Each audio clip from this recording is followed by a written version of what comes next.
ಚಿರಂಜೀವಿ ಸರ್ಜಾ ಅವರ ಸಾವಿನ ನಂತರ ಈ ಹೀರೋಗಳಲ್ಲಿ ಒಂದು ಯಾರು ಹೀರೋ ಫೇಸಲ್ಲಿ ಒಂದು ವ್ಯಾಕ್ಯೂಮ್ ಕ್ರಿಯೇಟ್ ಆಗಿತ್ತು. ಆ ವ್ಯಾಕ್ಯೂಮ್ ಅನ್ನ ತುಂಬಿಸ್ಲಿಕ್ಕೆ ಎಷ್ಟೊಂದು ಜನ ಏನೋ ಪ್ರಾಬ್ಲಮ್ಸ್ ಆಯಿತು. ನಮಗೆ ಸಿಗುವಂಥ ನಮ್ಮ ನೇಟಿವಿಟಿಯ ಹಾಡು, ಸಂಸ್ಕೃತಿ ಎಲ್ಲವನ್ನೂ ಬರೆದಿರ್ತಕ್ಕಂಥ ಒಂದು ಫೇಸ್, ಒಂದು ಸೆಲ್ಲಿಂಗ್ ಫೇಸ್, ಆ ಚಂದನ್ ಶೆಟ್ಟಿ ಆ ವ್ಯಾಕ್ಯೂಮ್ ಅನ್ನು ಫಿಲ್ ಮಾಡ್ತಾ ಇದ್ದಾರೆ.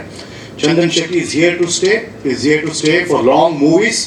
ಒಂದು ಹೆಸರುಗಳ ಪ್ರತಿ ವರ್ಷ ಚಂದನ್ ಶೆಟ್ಟಿ ಮೂವಿಗಳನ್ನ ನೋಡ್ಬೋದು. ಆ ಥರದ ಒಂದು ಸ್ಟೆಪ್ಪಿಂಗ್ ಸ್ಟೋನ್ ಅನ್ನ ಅರುಣ್ ಅಮುಕ್ತ ಅವರು ಕೊಟ್ಟಿದ್ದಾರೆ ಚಂದನ್ ಶೆಟ್ಟಿ ಅವರಿಗೆ. Wish all the best to Chandan Shetty. ಅವರ ಡೆಡಿಕೇಶನ್, ಅವರ ವರ್ಕ್ ಮಾಡಿದ್ದೀನಿ 15 ದಿನ. His commitment towards work is extraordinary. That's Chandan Shetty.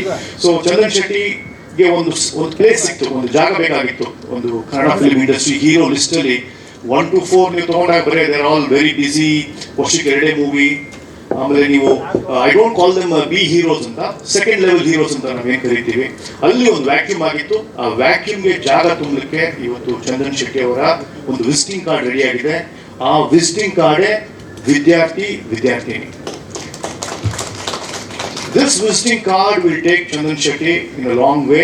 ಇನ್ನು 10-15 ವರ್ಷ ಅವರನ್ನೇ ಸಂಗೀತ ಆಗಿರ್ಬೋದು, ಹೀರೋ ಆಗಿರ್ಬೋದು, ಸೋಲೋ ಹೀರೋ ಆಗಿರ್ಬೋದು, ಅದು ಅವರಿಗೆ ಇದಾಗುತ್ತೆ.